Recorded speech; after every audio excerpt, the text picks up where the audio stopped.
penjualan kendaraan 150 juta, maka tidak teraturnya 200, maka yang teratur adalah 1014 yang ini, ya, teratur ini. Kompensasi kerugiannya, nah ingat, struktur dalam menghitung PPh badan dan juga angsurannya pasti dari penghasilan neto fiskal, kemudian kurangi kompensasi kerugian. Kompensasi kerugian di masa depan yang akan terjadi adalah kita lihat di soal, ternyata masih ada dari tahun 2015 ini sebesar 136. Kenapa? Karena belum habis. 2012 kan sudah dimasukkan ke sini 414, tapi masih ada sisa 103 ini, sisa 136, dan 2016 masih ada 400. Maka berapa? 536. Oke. 530. Nah, sebenarnya 536. Itu asal usulnya. Nah, ini rugi yang belum habis di masa lalu.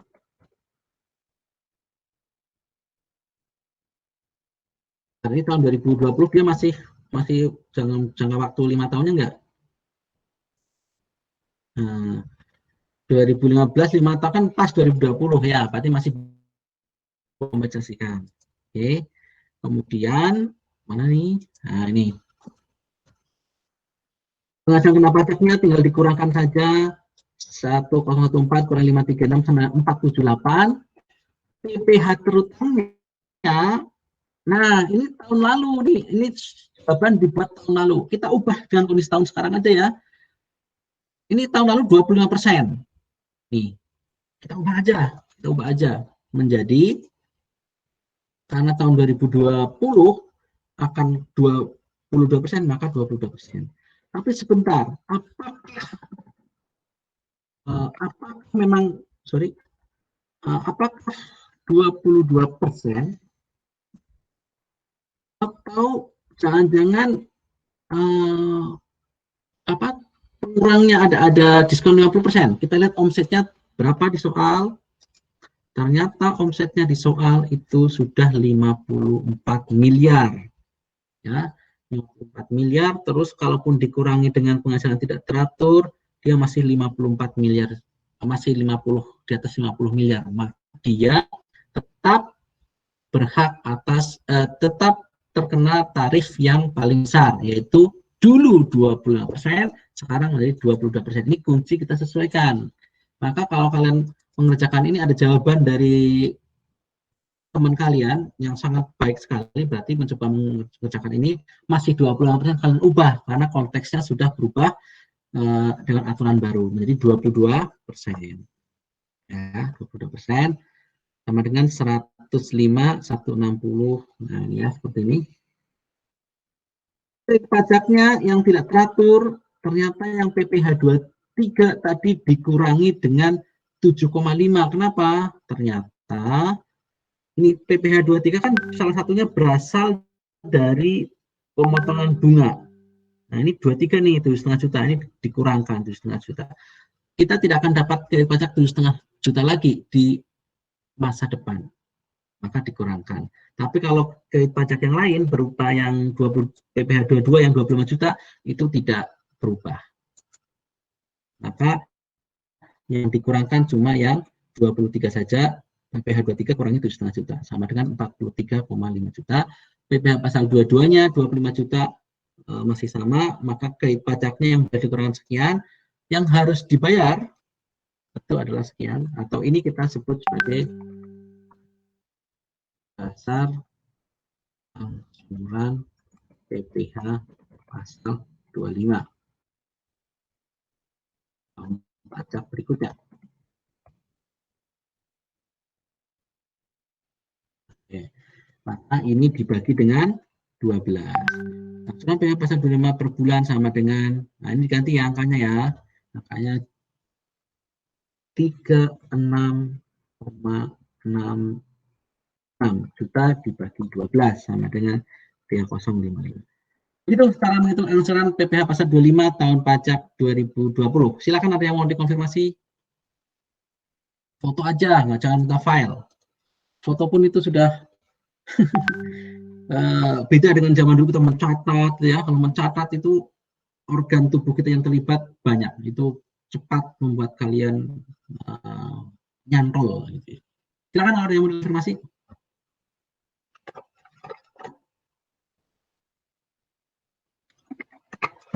Cukup? Pak, mungkin mau konfirmasi. Silakan.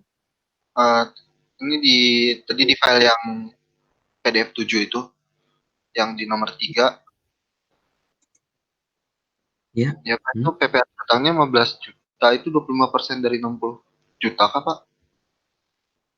Itu kenapa 25%, Pak? Iya, 25%. Terus kenapa? Iya, maksudnya 25%-nya dari mana, Pak, maksudnya? Kan maksudnya itu buat angsuran, kan bukan jadi 22% gitu, atau? Ya, makanya tadi kan ada dua versi ya. Ini kan SP tahunan 2016. Maka SP tahunan angsuran 2017 kan masih 20%. Ya kan? Itu maksudnya. Nah, kemudian setelah itu saya membuat ilustrasi bagaimana kalau kita ganti konteksnya menjadi 2019 dan tahun 2020. Gitu. Apakah kamu tadi sempat jaringannya terganggu atau baru masuk? Ya, nanti Iya, Pak. sudah. Iya, Aku, Pak, gitu ini ya. Ya, untuk 25% baik, Pak.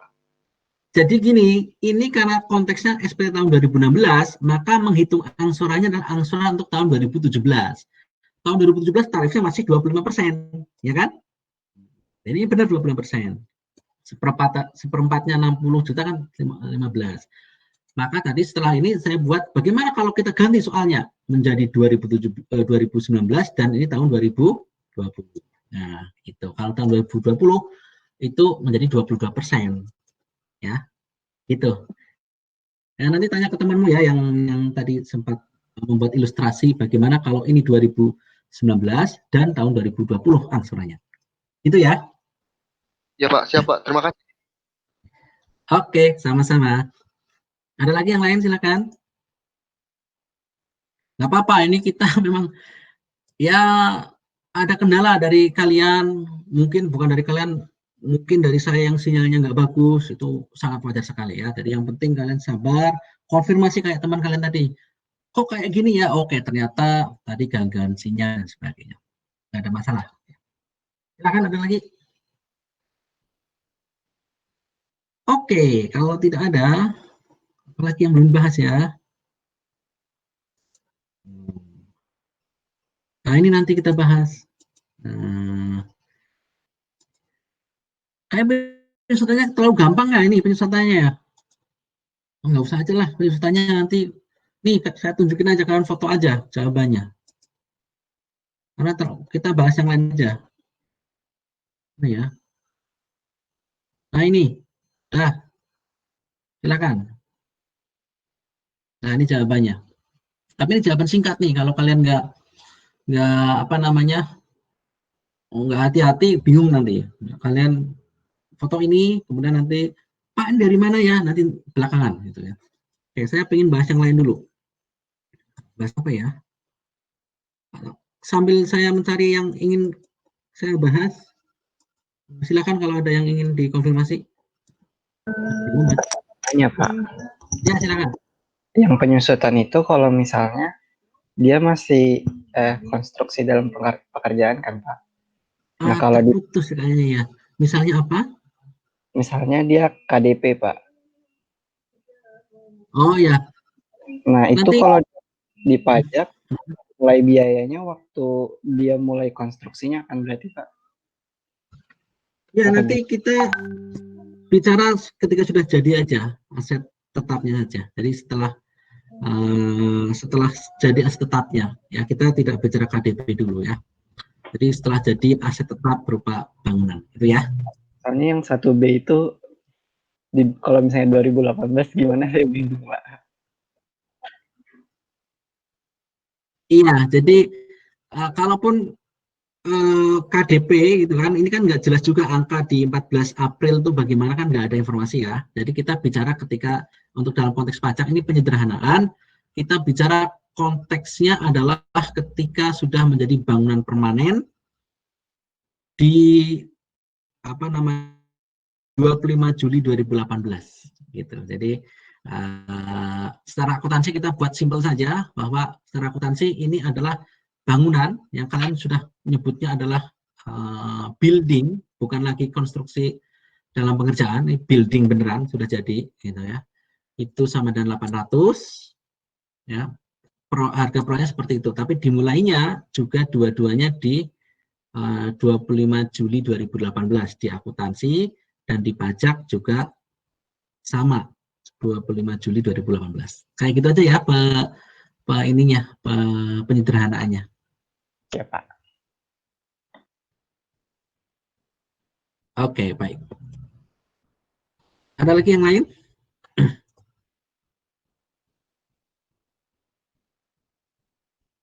Nah, yang belum itu sebenarnya adalah menghitung memasukkan ke dalam lampiran 1. Tapi gini, ini karena kemungkinan nomor 4, ini kalian sudah dikerjakan kalian yang sangat baik itu, maka kita mulai dari soal yang ini aja, yang saya share. Yang semalam, tapi mungkin yang sudah sempat membaca. Oh, bukan di sini.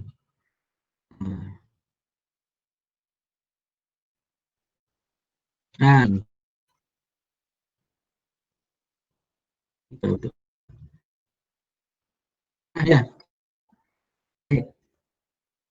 Ya, mari kita kerjakan ini. Kalau mengerjakan yang sudah ada jawabannya nggak ada tantangan. Kita buat soal, kita pakai soal yang lain aja. Nah, soal ini. PT patah tumbuh hilang berganti. Nah, ini di soal tidak ada informasinya, tetapi dari penjelasan-penjelasan di item-itemnya ternyata ini usahanya jualan sepeda motor dan mobil dan servis sepeda motor dan mobil. Ada 2 divisi, jualan dan servis. Ini biar kalian tidak bingung ini usaha apa nih. Soalnya kalau kalian tidak bisa menentukan usahanya apa, nanti kalian tidak bisa mengetahui mana penghasilan di luar usaha. Karena pertanyaannya kalian harus mengisi ini, form ini. Penjualan sepeda motor dan mobil. Ternyata 40, sekian, ada returnya, ada potongan penjualan. HPP motor dan mobil sekian, beban administrasi penjualan sepeda motor dan mobil adalah sekian. Servisnya penjualannya 8 miliar, biaya pokoknya 1 miliar, ada biaya terkait itu 100 juta. Terus ada penghasilan sewa ruangan dari pameran. Maksudnya ada pameran yang menggunakan space-nya dia itu ya. Itu 120 juta. Ini tentu saja ini dari luar usaha ini karena dia usahanya jualan dan servis. Jadi kalau penghasilan sewa dari ruangan itu penghasilan dari luar usaha. Sewa ruangan segini ada biaya terkait sewa ruangan segini. Ada itu dan ada biaya pembagian dividennya, misalnya ada biaya, kalau ada biaya gitu. Terus ada juga keuntungan di Kamboja. Kamboja itu luar negeri ya, bukan Kamboja, dusun Kamboja, bukan, ini luar negeri. Maaf, saya tambahin ini, takutnya kalian Kamboja mana gitu ya. Penghasilan sewa kompresor. Nah, dia ini soal udah bagus, sudah baik sekali memberi tanda bahwa ini tidak teratur. Berarti di penghasilan yang bukan rutinnya dia, usahanya bukan sewa kompresor, mungkin sesekali dia meminjamkan kompresornya ke tempat lain misalnya. Jadi ini masuk ke tidak teratur. Nah, sebenarnya yang ditanya di soal ini adalah isikan ke 1771 strip 1. Nah, form ini nanti diujikan karena ya memang itu termasuk salah satu yang ada di RPS ya, pasti diujikan. Maka kalian boleh bersiap dengan mencetak form ini, boleh dengan kayak gini. Tapi sekali lagi saya tidak ingin orang yang tidak punya printer menjadi susah. Maka kalau tidak punya printer, kalian cukup nanti kalau soal ini keluar misalkan suruh mengisi form ini, tulis aja nomor 1A jawab angkanya sekian, 1B sekian, 1C sekian, itu sudah sah. Ya, jangan memaksakan diri. Ya, kalian harus prioritas. Amin, gitu ya. Kalau mencetak itu kalian menjadi sulit, berarti nggak penting. Uang kalian bisa nulis 1A sekian, 1B sekian, 1C sekian, 1D sekian, gitu ya. Tidak perlu kalian berpikir, wah gua ada printer, minta printer ke orang tua, berantem dengan orang tua. Oh, nggak banget deh orangnya. Kalau mahasiswa itu harus tegar. Kalau nggak bisa satu hal, usaha dengan cara lain. Kalau nggak bisa, ya sudah. Ini saya pakai cara yang darurat. Ya udah, kalian tulis 1A, 1B, 1C, nomor 2, nomor 3, nomor 4. Gitu. Boleh seperti itu. Tapi kalau kalian mau ngeprint, ada di drive, sudah disiapkan. Nah, mari kita masukkan ke sini. Ya, masukkan angka-angka ini ke sini. Jadi ingat yang saya sampaikan di awal bahwa nomor 1 sampai dengan nomor 3 itu adalah akuntansi. Kalau kalian mengisi nomor 1 sampai nomor 3, abaikan aturan itu benar berakuntansi. Nah, tinggal kalian masukkan. Oke, 1A, peredaran usaha. Peredaran usaha itu berarti maksudnya adalah penjualan, penghasilan jasa, sesuatu yang merupakan usahanya dia. Nah, usahanya dia apa? Yang usaha beneran ya, bukan dari luar usaha. Ini usahanya dia ternyata adalah penjualan sepeda motor dan servis. Maka kalian cari berapa penghasilan usaha dari jual sepeda motor dan servis. Oke, berarti nomor 1 ini dan nomor 2, ya kan? Nomor 3 ini kan bukan ininya dia, ya. Bukan, ya, ini tidak teratur, mesti apa namanya? Sesuatu yang bukan usahanya dia. Yang ini juga bukan. Masa usahanya deposito atau dividen juga bukan. Nah, yang Kamboja ini nanti tidak masuk ke A. Yang Kamboja karena di dalam negeri, maka masuknya nanti di luar negeri. Ya, ini ya. Kamboja ini nomor 6 masuk ke sini nih. Mana luar negeri? Nah, nomor 2. Ya. Oke. Jadi angka 500 juta masuk ke nomor 2. Ingat-ingat ya, karena luar negeri tidak masuk ke A.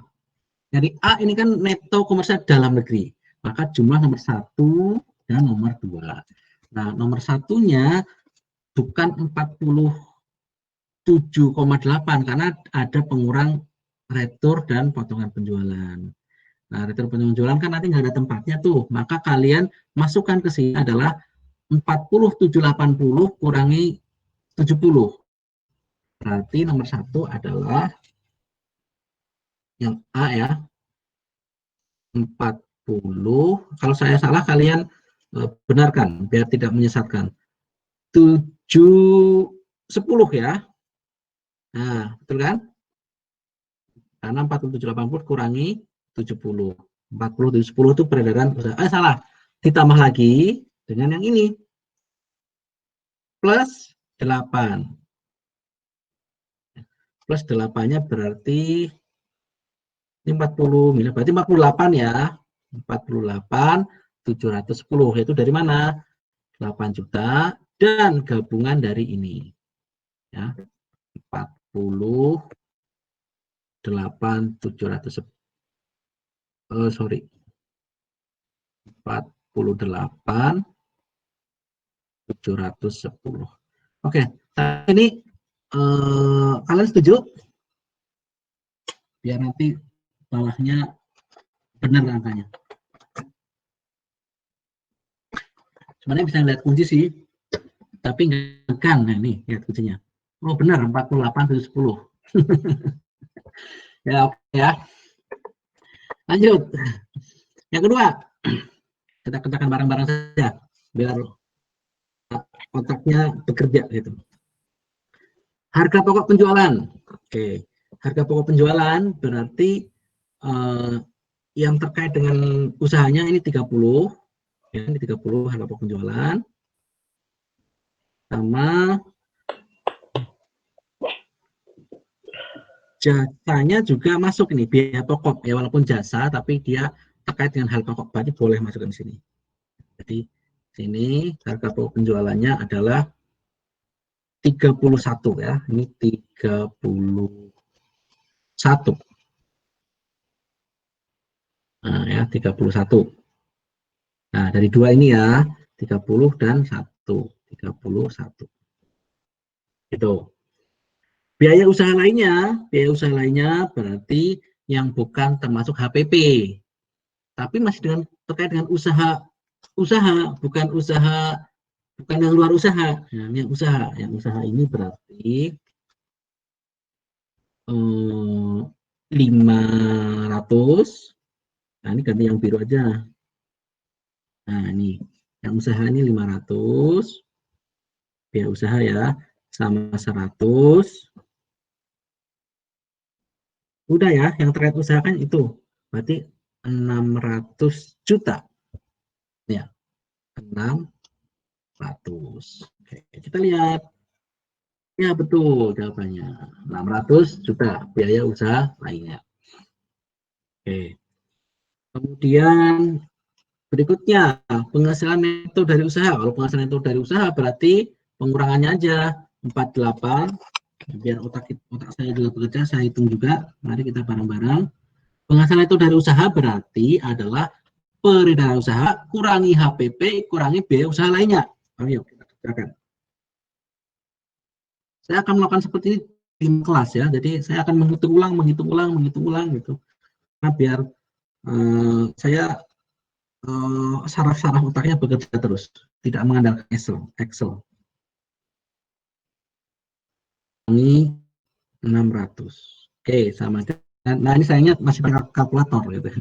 17 minimal mau menulis lah 17 110 ya. Karena pengurangan itu ya. Maka penghasilan neto dari usaha adalah 17 110. Nah, ini yang D ya. D. Mari kita lihat penghasilan dari luar usaha. Berarti yang dari luar usaha. Kan 1 dan 2 kan usaha. Berarti penghasilan dari luar usaha itu yang ini. Yang ini penghasilan dari luar usaha itu sewa ruangan, deposito, dividen, sama kompresor. Kok Kamboja enggak? Nah, Kamboja tadi ke luar negeri. Jadi penghasilan dari luar usaha. Nah, ingat karena ini ada biaya dari luar usaha juga, maka diambil penghasilannya aja. Biayanya nanti ditaruh di bawahnya. Maka penghasilannya adalah 120. Ini 120 ditambahkan depositonya 50, dividennya 600, terus 20. Nah, maka kita hitung 620, 670, 790. Maka penghasilan dari luar usahanya adalah ini 790 juta berarti ya. 790. Apa benar? Iya, betul. 790. Nah, baru penghasilan biaya dari luar usaha itu biaya terkait itu. Ya, berarti ada ini. Saya ganti yang ya. Berarti ini. Oke. Kemudian biaya pembagian dividen 5 sama 5 15. Udah 15. Berarti biaya dari luar usaha 15. Tapi enggak 5. 15 ya.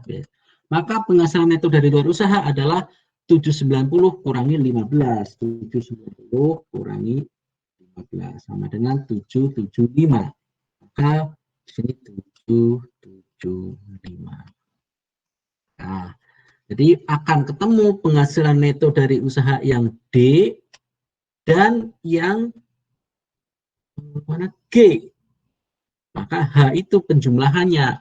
Jumlah penghasilan neto komersial dalam negeri adalah 775 ditambah 17 110 dengan ini ya, mudah-mudahan benar. Ini yang hitam 17.885. Kita lihat contekannya. Benar, 17.885. Sampai sini ada yang mau dikonfirmasi? Cara mengisi SPT-nya 17.1 strip 1 bisa diikuti, silakan.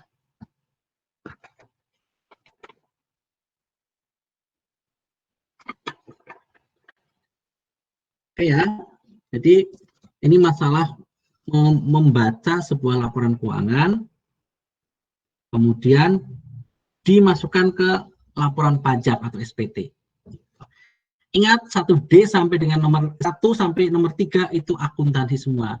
Maka ini tadi nggak peduli final atau nggak final, pokoknya kalian cuma membedakan mana usaha, mana luar usaha, itu aja, titik.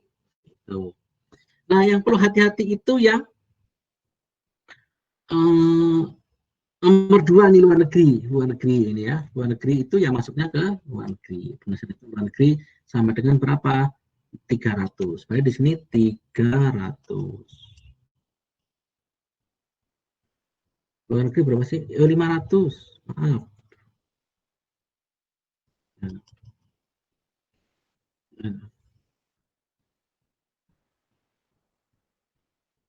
Ya. Ini berapa tadi ya? 17. Ini berarti 500. Penghasilan untuk di kamusnya 500, ini 500. Maka yang nomor 3 ya, jumlah penghasilan neto komersial adalah penjumlahan dari 17.885 ditambah 500. Nah, dengan ya, di sini berarti nomor 3 ya, saya tulis di sini. 3 saya tulis. Nomor 3 itu adalah 18.385. Itu penghasilan neto komersial. Jadi keuntungan perusahaan ini setelah akuntansi adalah 18.385. Nah, kayak sampai sini nggak ada masalah ya. Ini akuntansi banget. Nomor 4. Penghasilan yang dikenakan PPh final dan yang tidak termasuk objek pajak. Nah, kalau yang ini berarti baru aturan pajak. Nomor 4 sampai dengan nomor 8 itu aturan pajak. Tapi yang nomor 4 ini kita cari yang final mana, yang bukan objek pajak yang mana. Oke. Yang final. Oke, nomor 1 sama 2 jelas bukan. Nomor ini final, ya, final kan? Oke, baik. Saya akan beberapa dulu.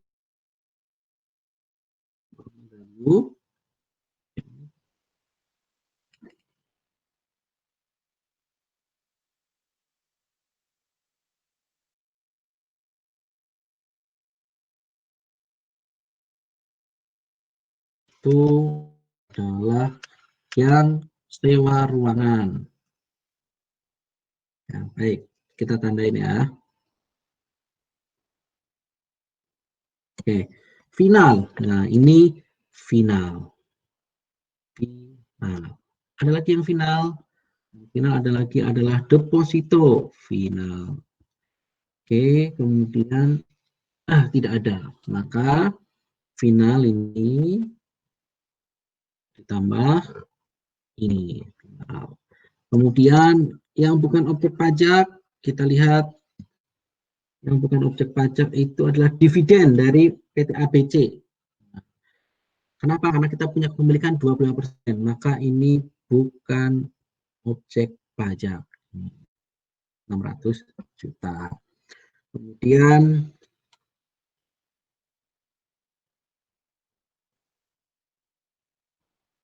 sudah ya, sudah. Oke, cuma itu aja.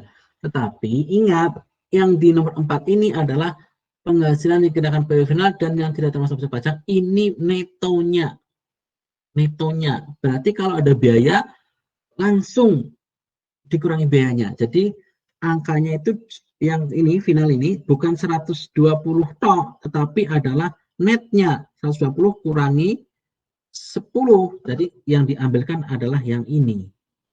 Nah, ini 110. Ya.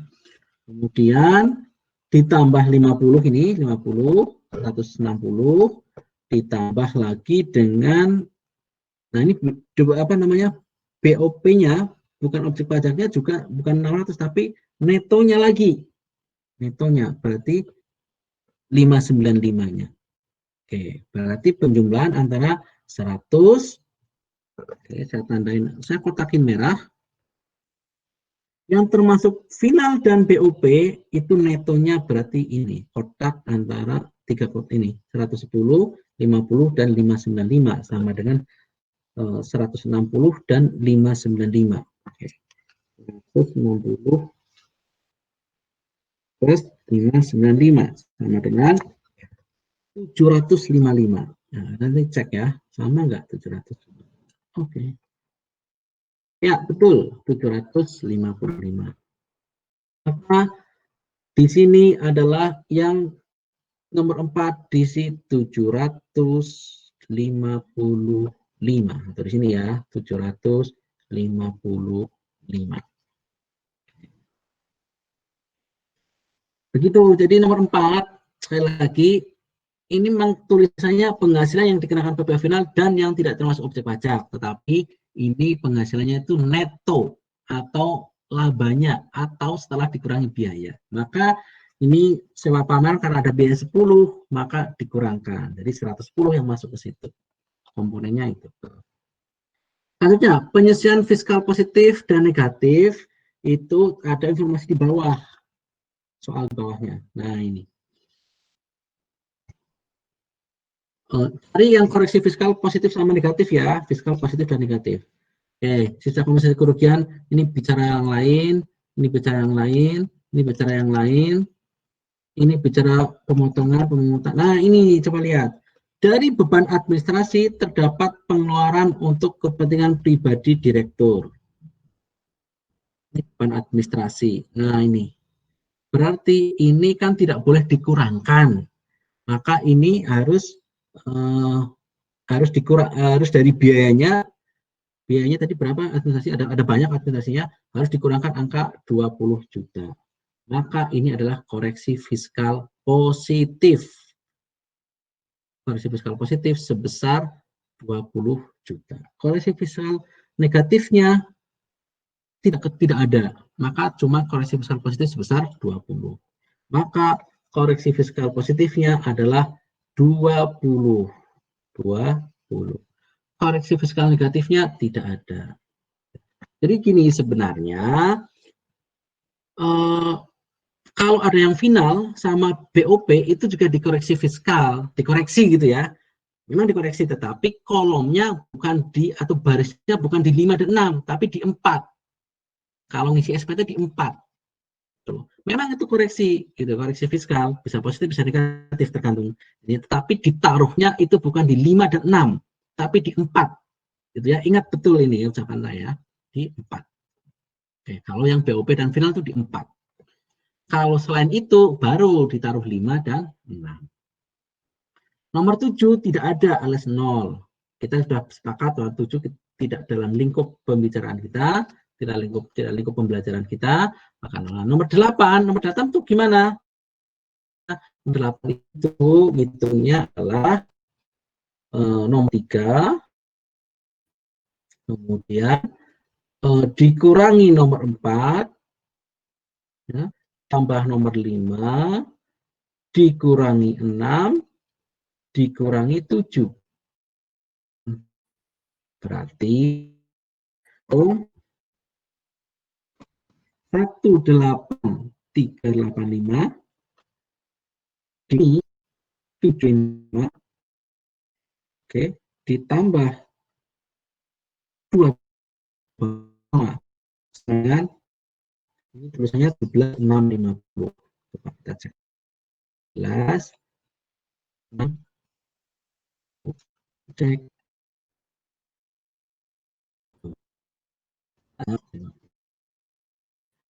Dah jawabannya. Ada yang mau dikonfirmasi kenapa jawabannya seperti ini? Nah, ini karena mengisi formulir itu Mudah-mudahan nilai itu mudah-mudahan. Tapi pokoknya nggak kan soalnya.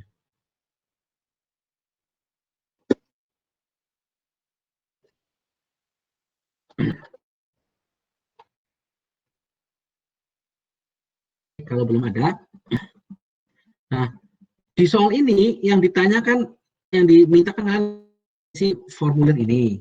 Nah, ya. Kita lihat soalnya ngitung kurang bayarnya, dan berikutnya kalau nggak salah. Maka kita lihat bagaimana cara menghitungnya, menghitung PPh kurang bayarnya. Karena di sini sampai di sini sudah tahu saldo fiskal 650. Tetapi ada tambahan informasi. Nah ini ternyata ini tahun pajaknya tadi 2000 berapa ya?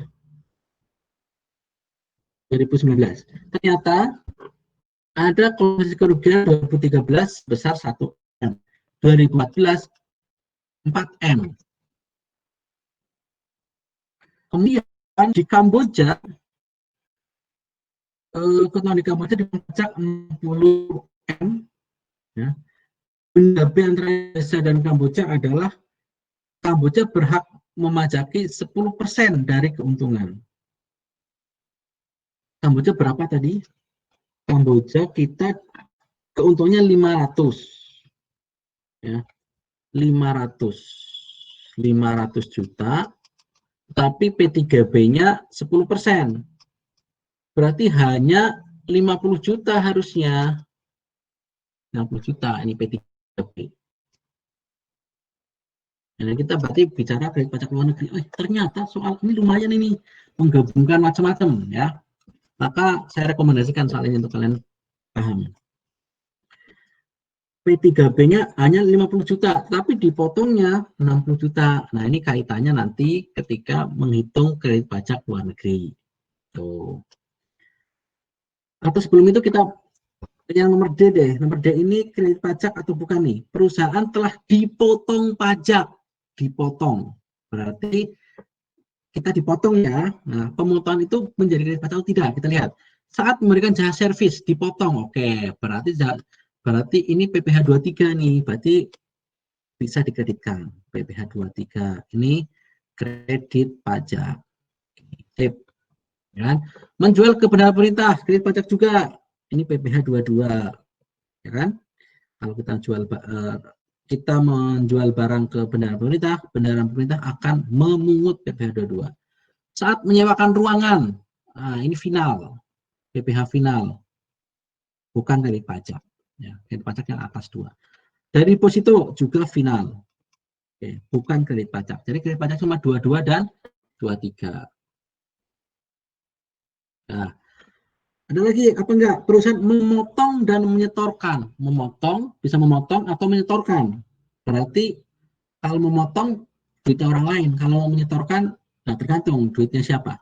Pasal 25, berarti duit sendiri. Ini berarti kredit pajak yang merupakan pasal 25 yang telah kita bayar sendiri. Nah ini ya, ini kredit pajak juga berarti. Perusahaan memotong dan menyetorkan pajak sebagai berikut. Saat pengeluaran biaya iklan, pas kita bayar biaya iklan, kita motong pajak, berarti duit orang lain. Ya, kewajiban kita adalah menyetorkan ke kas negara, maka ini bukan kredit pajak. Ingat ya, kita memotong PPh 23, tetapi itu duitnya orang lain yang kemudian kita setorkan. Jadi bukan kredit pajak. Kredit pajak itu adalah kalau kita dipotong. Maaf ya kalau yang sudah paham, kalian sampai udah tahu pak gitu. Tapi saya bersemangat. Kalau ini siapa tahu ada yang belum paham. Apa pengeluaran sewa tempat? Oke, tempat baik tanah dan bangunan. Jadi ketika kita pinjam tempat, kita bayar, kita motong. Ya, kita motong final. Jadi bukan kredit pajak. Kenapa? Ada 2. Itu kita motong tinggal setor aja, kita tidak dipotong dan pemotongannya sifatnya final. Atas pembayaran gaji, PPh pasal 21 itu baik tinggal kita potong gaji karyawan, setor kas negara, jadi bukan kredit pajak kita, itu akan menjadi kredit pajaknya karyawan. Baik, yang F, dari beban administrasi terdapat pengeluaran untuk kepentingan pribadi direktur sebesar 20 juta. Oh ini udah tadi, koreksi fiskal ya. Maka dalam rangka menghitung PPh kurang bayar lebih bayar kan pertama penghasilan neto fiskal udah dihitung tadi di atas. Kemudian kompensasi kerugian. Pertanyaan saya, A dan B, apakah boleh dikompensasi ke tahun 2019, karena tadi konteksnya tahun 2019.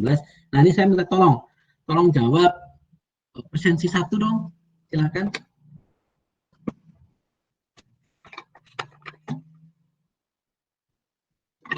Boleh atau tidak dikompensasikan?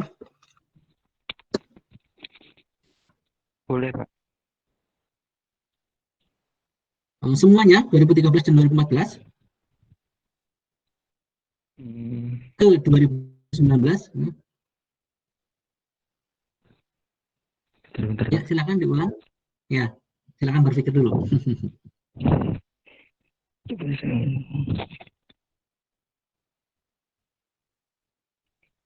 Ya, jangka waktunya berapa tahun yang boleh? Oh iya, 5 tahun, Pak. Oke, berarti 2014 aja. 2014 saja. 2013 iya atau tidak? Tidak. Oke, sip. Jadi 2013 tidak boleh. Kenapa? Sudah melewati 5 tahun. Dia pol di tahun 2018. Maka hanya 2014. Oke. Maka cara menghitungnya adalah kayak gini. Nah, ini udah ada jawabannya. Nggak apa-apa. Nih. Penghasilan neto fiskal fokus ke atas dulu. Ini. Tadi 17.650. Kompensasi kerugiannya yang boleh hanya 4 miliar yang tahun 2014 saja. Itu. Ya, 2014 saja. Maka ingat kalau menghitung PPh kurang bayar itu strukturnya seperti ini. Penghasilan neto fiskal kurangi kompensasi kerugian. PHKP-nya berarti yang dikurangkan ya. 13.650. Nah, itu dulu. 13.650. Setelah 13.650 kita akan menghitung ini 350 kan PHKP. Nah, kita hitung PPh terutang. PPh terutang itu tarif kalikan PHKP. 13.650. Oke, saya akan tulis di sini aja. Ternyata ini tadi kompensasi kerugiannya 4M. Maka biar kalian nggak terganggu oleh kunci, PHKP-nya adalah 13.650 miliar ya, 13,6. Nah ini, mari kita hitung PPh terutangnya. Tarif kalikan PHKP. Tetapi lihat dulu, ini pakai tarif 25% atau 12,5% atau campuran tadi 25 dan 12%. Cara menjawab itu adalah lihat ini ke tahun pajaknya 2019 ya, maka masih 25%. 25% atau separuh-separuhnya tadi ya. Maka kita akan lihat penentuan tarifnya 25% atau separuhnya ya, atau campurannya itu adalah dari penghasilan brutonya. Penghasilan brutonya itu penghasilan bruto menurut akuntansi semuanya ditambahkan. Bahkan termasuk yang bukan objek pajak. Sebentar ya, saya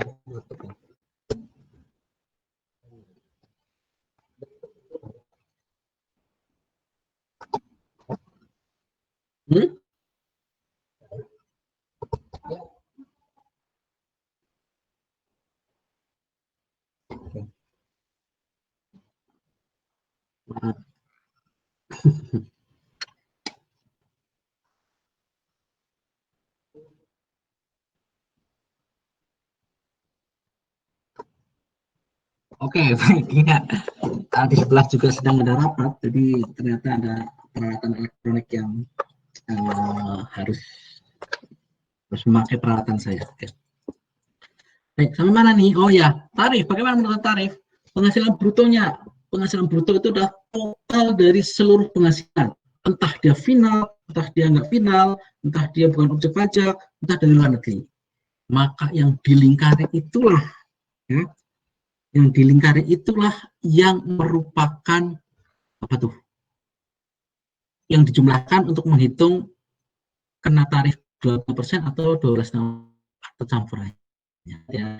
Dari perusahaan 48 ini, kemudian dari luar usaha 790 ini, kemudian dari luar negeri 500. Nah, di sini ya luar usaha ini sudah di dalamnya ada BOP, ada macam-macam. Maka tinggal 3 ini aja yang di jumlah. Ayo kita jumlah bareng-bareng. Kalau melebihi 50 miliar maka tarifnya 25%. Tetapi kalau di bawah 50 miliar berarti kena 12,5% dan 25%. Oke, kita jumlahkan. Nah, ini masuk ketahuan sebenarnya 48,7. Oh, ini nggak sampai, nggak lebih dari 50 miliar. 48,71 ditambah 0,790 ditambah 0,5. Pas 50 miliar. Pas 50 miliar. Ini mesti konspirasi pembuat soal. Itu 50 M. Ya. Jadi ini yang membuat soal mikirnya udah serius betul dia. Gitu. Maaf ya, ini tidak memuji diri sendiri gitu ya.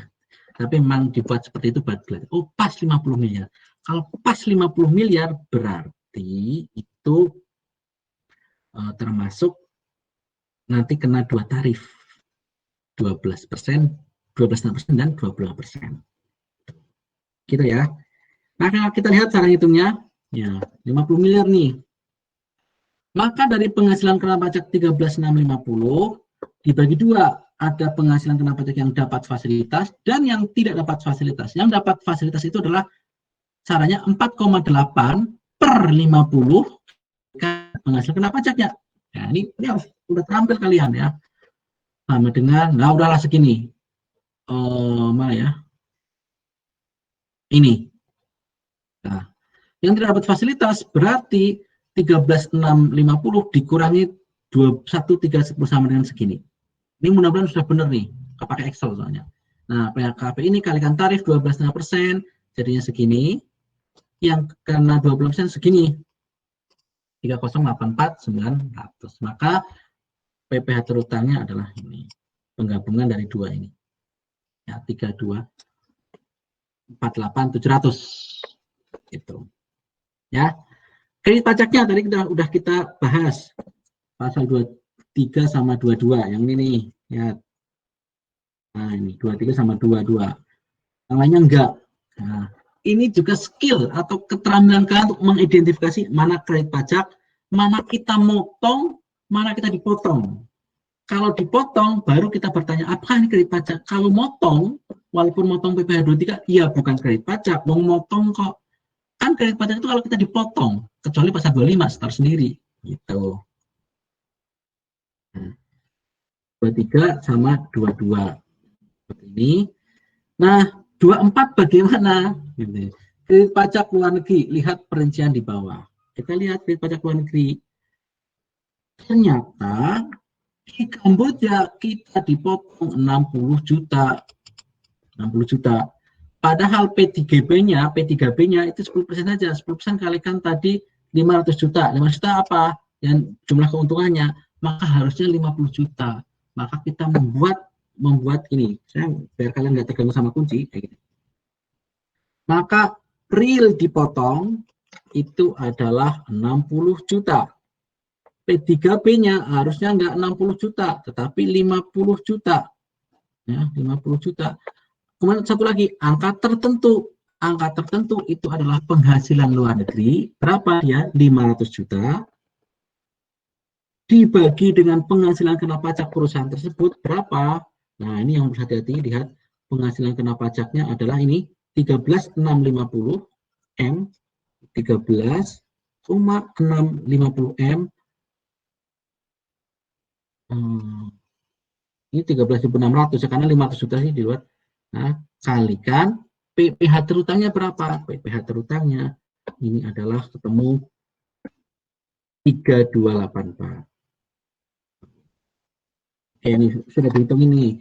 Dipotongnya 60, P3B-nya harusnya 50, ya. Tertentunya 119 itu dari mana? Yaitu tadi. Nggak ada perinciannya ya. Perinciannya itu adalah tadi 500 juta dibagi dengan PHKP-nya di PHKP kita berapa? Ini 13.650 kalikan PPh terutangnya berapa? PPh terutangnya 3248.700. Nah, ini hasilnya adalah 119. Maka cari yang paling kecil dari 1, 2, 3. Maka yang paling kecil adalah 50. Maka yang boleh adalah 50.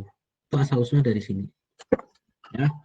Ini soal pokoknya lumayan menurut saya. Lumayan karena harus tahu semua hal. Maka PP yang harus dibayar sendiri atau lebih dipotong. Ya. Ini kredit pajaknya kok kurang ini ya. Ini harusnya ada jumlahnya. Kenapa jadi hilang?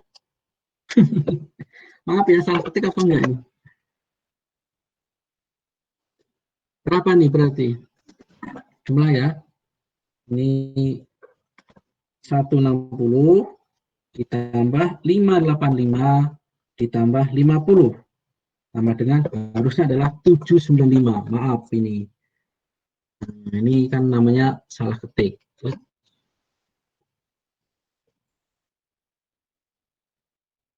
Jadi kalau kalian moto ini belum benar nih jumlahnya nih.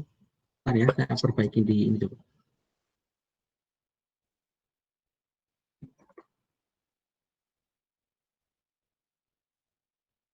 Ini apakah dihapus?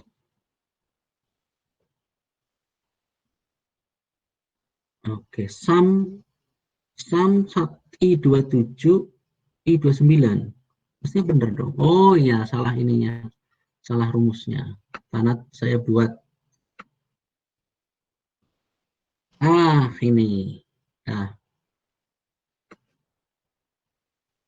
Nah. 795. 795. Jadi 50 dari sini ya. 795 ini dari pajaknya, maka yang harus dibayar sendiri adalah ini kurang ini sama dengan 2453. Kemudian apakah dia telah membayar pasal 25? Kita lihat. Oh iya betul, dia membayar pasal 25 1,5 M. Maka menjadi kredit pajak 1,5 M. Maka PP yang kurang dibayar atau kurang bayar adalah 953.700. 953.700. Ini insya Allah benar angkanya. 953.700. Apakah ini sampai itu angsuran pasal 25 tahun pajak berikutnya? Kayaknya enggak ya. Soalnya saya lupa, tapi kemudian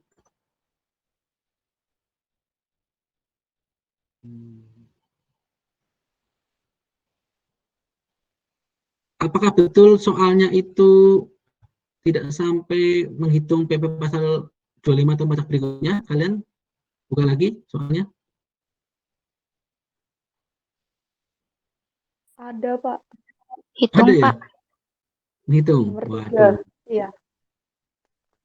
Oke, baik. Kalau kayak gitu, mau nggak mau kita tunjukkan, malas hitung saya, udah jam 9.45 ya, kita tunjukkan kuncinya, tapi kalian jangan berharap minta kuncinya, ya, karena membuat tidak pinter. Mengalami yang saya tadi itu, menghitung satu persatu, gitu. Yang tidak teratur ada nggak? Ada juga nih, ya udah. Kita lihat ya soalnya, emang betul tuh ada penghasilan tidak teraturnya. Oke, baik, kita lihat, kita amati soalnya, seperti amati soalnya aja. Nanti, nah, oke. Apakah ada informasi penghasilan tidak teratur?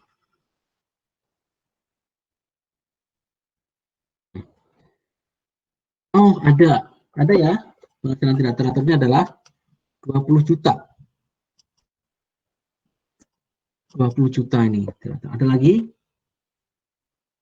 Nah, ada ya. Oke, berarti kalau kayak gitu, cara ngitung angsuran tahun pajak berikutnya adalah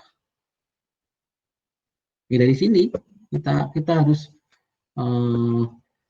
17.650, ya ini kan penghasilan neto fiskal tahun lalu, saya nggak ada kuncinya nih, kita kerjakan bareng-bareng aja.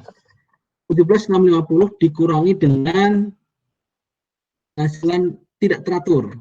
Penghasilan tidak teraturnya itu, ya betul kan ya, cuma itu aja ya. Nah udah, berarti kurangi 20 juta. Kecil amat. Nah, jadi cara menghitung alasan premium pasal 25 tahun pajak berikutnya.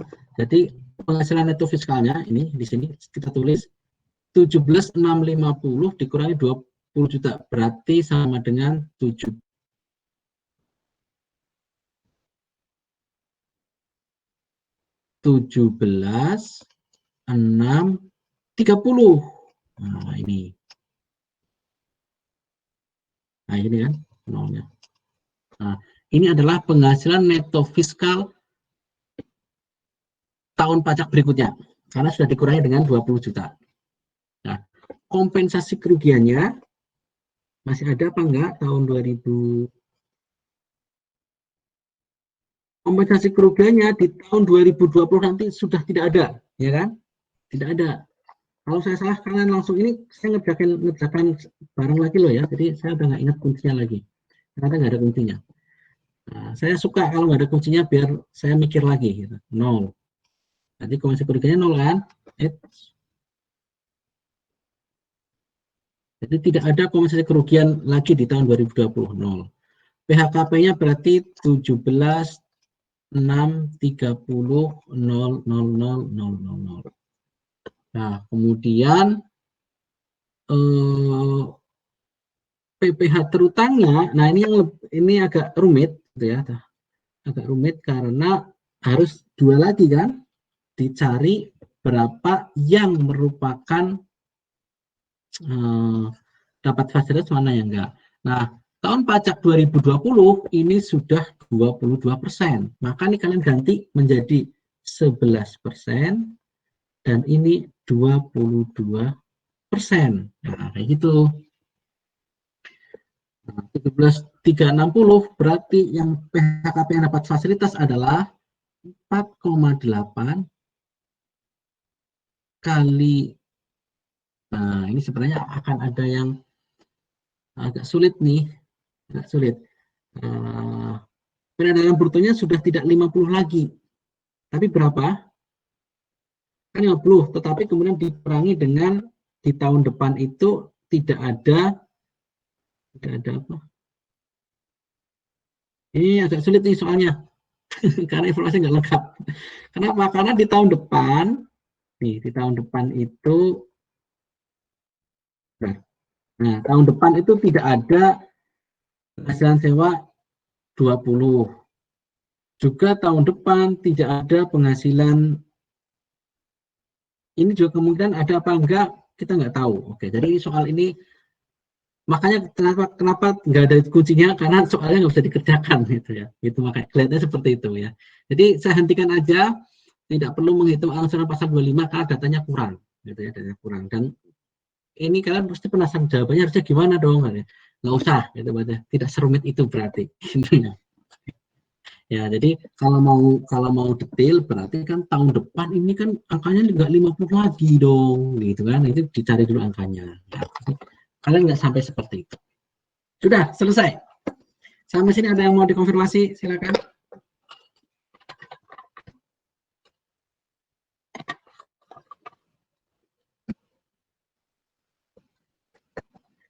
Pertanyaan apapun deh, kalau kalian masih ada yang mau dikonfirmasi, perlu dikonfirmasi.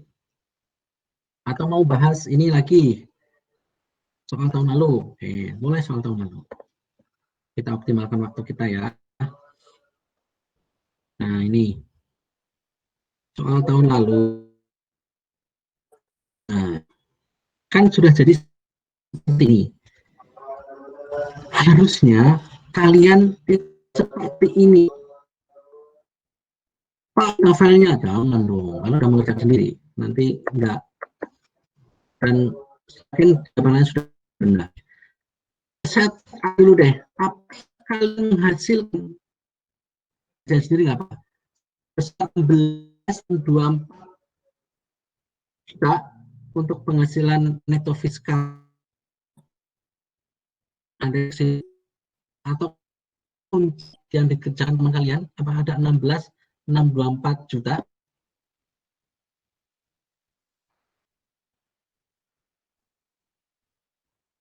Penghasilan neto fiskal. Iya, Pak. Sama. Berarti kalau sama berarti kalian ini, nah kalau sama kalian bagikan itu ke teman kalian, nggak perlu minta ke saya. Ya. Nah, dari soal lalu itu kan dari yang kita kerjakan disuruh masukkan ke SPT tahunan 1771. Tinggal masukin aja. Nah, tapi ini harus lihat soalnya ya. 6 perjalanan usaha berapa? 50 juta. Nah, 50 juta itu dari mana? Lihat soal tahun lalu. Oke. Ternyata dari ini penjualan 50 juta. Ya udah, masukkan ke tadi, form tadi. 50 juta. Nah, harga pokok penjualan 30 juta dari mana? Dari atas nih.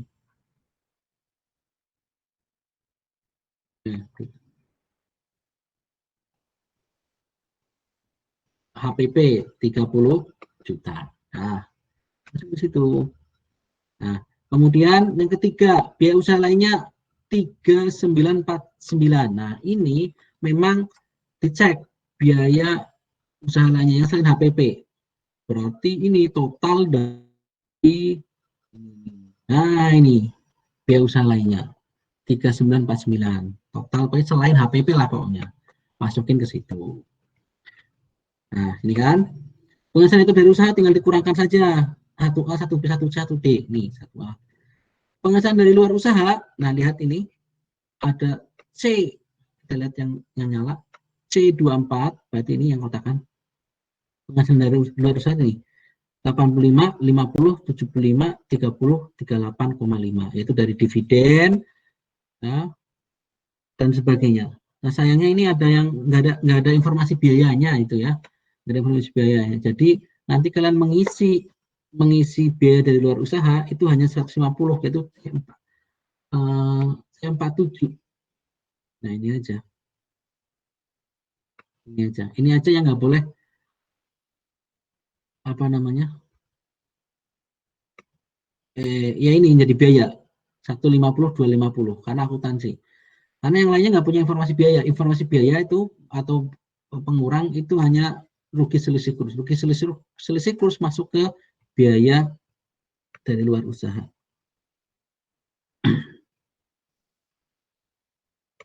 Ini pun sebenarnya orang berdebat. Pak, ini kan rugi selisih kursnya itu berasal dari apa pembelian ya. Tapi pembelian itu kan terkait usaha gitu ya. Tapi ruginya selisih kursnya itu bukan usaha gitu, paham ya? Jadi kalau pembeliannya memang masuk usaha, tetapi kerugian selisih kursnya bukan dari itu tidak terkait langsung dengan usaha, jadi di luar usaha namanya gitu. Kalau kerugian penjualan atau pembelian barang itu adalah terkait dengan usaha, tetapi kalau selisih kursnya itu sudah menjadi layer di luarnya lagi, maka masuk ke luar usaha. Kemudian penghasilan itu dari luar usaha. Jadi ini yang kami nilai itu adalah yang bukan penjumlahan. Kenapa? Penjumlahan ini tinggal jumlah aja, ngapain dinilai? Yang dinilai itu adalah yang ini. Kalian menentukan angka ini benar nggak? Angka ini benar nggak? Gitu. Nah, angka ini ini akan salah kalau angka 35, 36 itu salah. Angka ini salah ya, ini salah. Angka yang ini pasti akan salah juga. Jadi kalian akan tidak fair, kasihan kalau kalian dinilai lagi atas kesalahan yang di atasnya gitu. Itu maksudnya seperti itu. Penghasilan neto komersial luar negeri 60 juta dari mana? Lihat yang luar negeri. Oke, ternyata keuntungan di Brunei. Brunei 100, rugi di Singapura 40, maka jadinya 60. Ya, 60. Jadi dinetkan karena penghasilan itu komersial luar negeri. Kok kayak gitu Pak? Kan nggak boleh dikurangkan luar negeri. Betul nggak boleh, tapi dalam akuntansi boleh. Ini masih dari akuntansi. Nomor 3 juga tinggal dijumlahkan H sama nomor 2. Nah, ini masih akuntansi. Nomor 4 yang termasuk final dan bukan objek pajak itu adalah, ini ada tandanya, saya tandain. Yang merupakan yang merupakan final dan bukan objek pajak adalah dividen dari PT Wadi karena dia bukan objek pajak, bunga deposito final, dan keuntungan penjualan gedung adalah 38.750. Jadi itu yang masuk BOP dan final. Masuk ke situ. Penyusuan fiskal positif. Nah, ini pasti kalian akan keliru. Jika di atasnya keliru, maka kalau salah ya gimana lagi ya, gitu ya. Ya nilainya per item aja. Ini kalian harus melihat seluruh item ini kan, koreksi fiskal positif semua. Nah, ini koreksi fiskalnya positif semua nih. Koreksi fiskal negatifnya nggak ada, maka akhirnya penghasilan neto fiskalnya adalah 16.624. Jadi kurang lebih seperti kalian bisa foto dulu ini ngisi SPT-nya. Kalau ada yang dikonfirmasi, ini tinggal 3 menit. Jadi kalian 2 menit, dalam waktu 1 menit, 1-2 menit kalian tanyakan yang belum jelas materi manapun, gitu ya. Nanti biar saya jawab di forum ini. Kalau nanti ada yang belum jelas ya di forum WA. Silakan.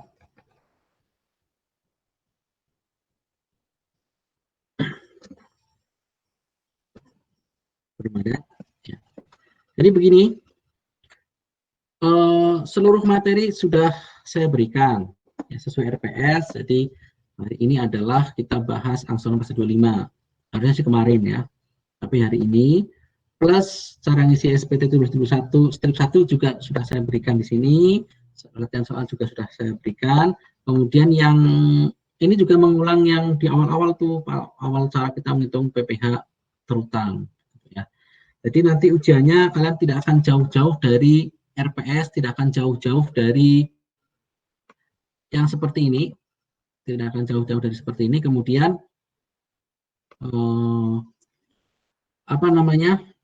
Kalau kalian berlatih soal-soal tahun lalu dan sebagainya, itu cek aja. Kalau kok kalian nggak pernah diajar, udah lewati aja itu. Pasti itu bukan tema yang ada di RPS. Jadi kalau kalian kok kayaknya belum pernah dengar, kayaknya bukan. Tanya deh, Pak, ini tidak masuk di RPS ya, Pak? Nah, itu boleh kayak kalian tanyakan. Ya. Kemudian apa ya? Oh ya, kalian masih boleh bertanya di grup ya. Kalau bisa jangan terakhir malam ujian karena bisa jadi saya pasti tidak bisa menjawab gitu. Maka tanyakanlah dari sekarang. Sekarang di grup akan lebih baik karena begitu ada yang nanya saya akan jawab, itu berlaku buat semua. Dan karena ini pertemuan terakhir, saya ingin sampaikan, kalian habis ini ada kuliah lagi? Jam 10? Jam 13.10 enggak, Pak. 1, Pak. Oke, baik. Maka mungkin saya akan nyorok sedikit lah, 3 menit mungkin ya. Karena ini pertemuan terakhir. Kalau pertemuan terakhir